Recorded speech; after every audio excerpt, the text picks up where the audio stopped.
మొదటి శాతకర్ణి ఇతడి శాతవాహన రాజ్యం నిజమైన వ్యవస్థ.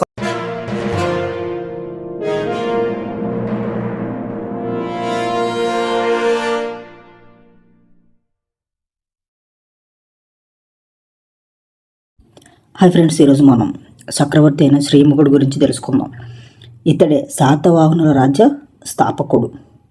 ఇతన్ని చిముక, శిశుక, సింధుక, సిప్రక అని అంటారు.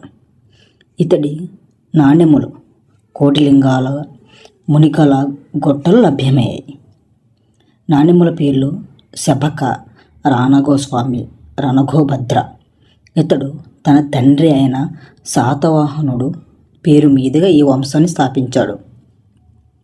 శాతవాహనుడు నాణెములు కొండపూర్లో లభ్యమైనవి. శాతవాహనుడు గురించి కలసరిత సాగరంలో కలదు. కలసరిత సాగరం ఎవరు రచించాడు? సోమదేవుడు రచించాడు. శ్రీముఖుడు అశోకుడికి సమకాలికుడు. ఇతడికి రాజా అనే బిరుదులు ఎవరిచ్చారు? అశోకుడు ఇచ్చాడు. అశోకుడు ఇచ్చాడని ఎవరన్నారు? డిసి సర్కార్ పేర్కొన్నారు. ఇతడు సుశర్మకును ఓడించాడని సర్కార్ పేర్కొన్నాడు.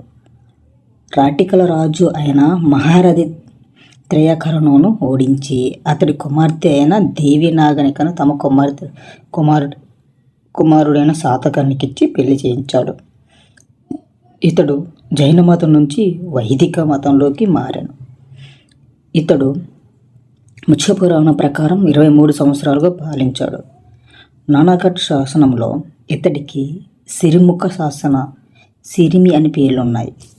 మత్స్య ప్రకారం ఇతడికి శిశువుడు అని వాయు బ్రహ్మణ పురాణాలు, సింధుకుడు అని విష్ణుపురంలో, బలిపుచ్చుకుడు అని భాగవత పురాణంలో బలి అని పేర్కొన్నాయి.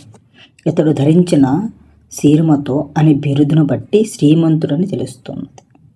జైన గ్రంథాల ఇతడిని దుర్మార్గుడని ప్రజా తీర్పుల వలన మరణించాడని చెబుతున్నది. ఇతడి నాణెములపై ఏనుగు బొమ్మలు కలదు. ఇతడి జైన మత గురువు కాలకశూరి విమలాదిత్య. ఓకే, నెక్స్ట్ శ్రీముఖుడు తర్వాత కృష్ణుడు లేదా కన్నుడు. ఇతడు శ్రీముఖుడి సోదరుడు. 18 సంవత్సరాలు పరిపాలించాడు. తెలియజేస్తున్న శాస్త్రాలు ఏంటి? నాసిక్, కన్వేరి.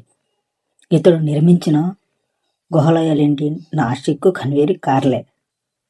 ఇతడు నాసిక్లో బౌద్ధ సన్యాసుల కోసం దర్శమహోత్సవాలు నిర్మించాడు. దక్షిణ భారత్లో భగవత మతం ఇతడి కాలంలోనే ప్రారంభమైనది. కన్వేరి శాసనంలో మహామాత్ర అనే పదము వలన వీరి మౌఢ్య విధానాన్ని అనుసరించినట్లు తెలుస్తుంది. మాల్వను జయించిన మొదటి ఆంధ్రుడు ఇతడే. ఇతడు నాణ్యాల నవాసాలో లభ్యమైనవి.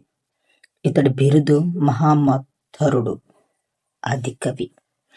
ఇతడి నాసిక్ శాసనంలో విష్ణువును దామోదర, లక్ష్మీనారాయణ, రాధాకృష్ణుల ప్రేమ మహావారాధ్య అనే పదములు కలదు.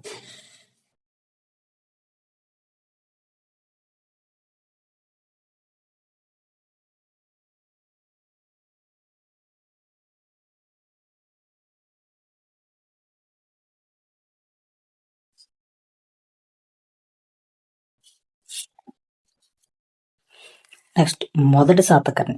ఇతడి శాతవాహన రాజ్య నిజమైన స్థాపకుడు. బిరుదులేంటి? ఏకవీర సూర్యుడు, దక్షిణాధిపతి, అప్రతిహత చక్రం, దిగవానికృత సుగంధియ, మల్లకర్ణ మహాన్. ఇతడికి సమకాలీనులెవరు? పుష్యమిత్ర, శుంగుడు, కారవేలుడు, డెమిట్రియాన్ ముగ్గురు. నెక్స్ట్ ఇతడు పుష్యమిత్ర శుంగుడిని ఓడించి ఉజ్జాయిని పట్టణ గుర్తుతో నాణెములు ముద్రించాడు. ఇతడు కారవేలుడు చేతులు ఓడిపోయాడు. అతిగుంప శాసనం ప్రకారం కనబెన్న నది వరకు వెళ్ళి మూసిక నగరంపై దాడి చేసి పితుండ నగరానికి ధ్వంసం చేశాడు. ఇతడు 2 అశ్వమేధ యాగాలు, ఒక రాజసూయ యాగం చేశాడు. వైదిక యజ్ఞయాగాలు నిర్వహించిన మొదటివాడు ఇతడే. బ్రాహ్మణులను పన్నుల లేని భూములు దానం చేసింది కూడా ఇతనే. ఇతడు తుంగభద్ర వరకు రాజ్యాన్ని విస్తరించాడు. చుల్ల కళింగ జాతక ప్రకారం కళింగ పాలకుడిపై అషధికేశుని విజయం ఇతడే అయి ఉండొచ్చు. ఇతడు చేసిన యాగాలు అశ్వమేధ యాగం, రాజసూయ యాగం, అనారభేయ యాగం, అబ్ధర్యన యాగం, త్రిరత్న దశరత్న యాగం. ఓకే, ఇతడి గురించి నానాఘట్ శాసనం తెలియజేస్తుంది.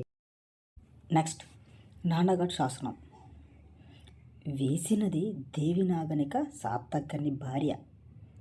భాష ప్రాకృతికం. వేద సిరికాలంలో వేయబడినది. కనుగొన్న దేవుడు సైన్స్క్ 1837. దీనిలో సాతకర్ణి విజయాలు ఉన్నాయి, యజ్ఞయాగాలు ఉన్నాయి, మరఠలతో వివాహాలు కలవు. ఓకే, నాగనిక బిరుదులేంటి? గృహ తపస్విని, చరిత్ర బ్రహ్మచర్య, యజ్ఞమాత ధూపవ సుగంధ్య, దివగత సుగంధ్య. నానాఘట్ గృహలో 8 విగ్రహాలు కలవు. అవి సిముఖ శాతవాహన, నాగనిక, శాతకర్ణి, కుమార బైల, కుమార వేదసిరి, మహారథి త్రయఖైరో, కుమార హుక్సిరి, కుమార శాతవాహన. ఓకే, నెక్స్ట్, పూర్ణోత్వకుడు. ఇతడు కుమార వేదసిరి. ఇతడు మొదటి శాతకర్ణి నాగనికి కుమారుడు. కుమార వేదసిరి అని. ఇతడు గురించి నానాఘట్ శాసనంలో కలదు. ఇతడు శుంగులకు పూర్తిగా అంతం చేశాడు. ఇతడి కాలంలో కారవేలుడు పృథుండ నగరానికి నిర్మించాడు. ఇతడి కాలంలోనే పుష్యమిత్ర శుంగుడు, కారవేలుడు మరణించాడు. ఇతడు అనంతరం స్కందస్తిప్పి పరిపాలించాడు. పార్ట్ 3 కంప్లీట్ అయిపోయింది. Part 4 to be continue. Please to subscribe. Thank you for watching.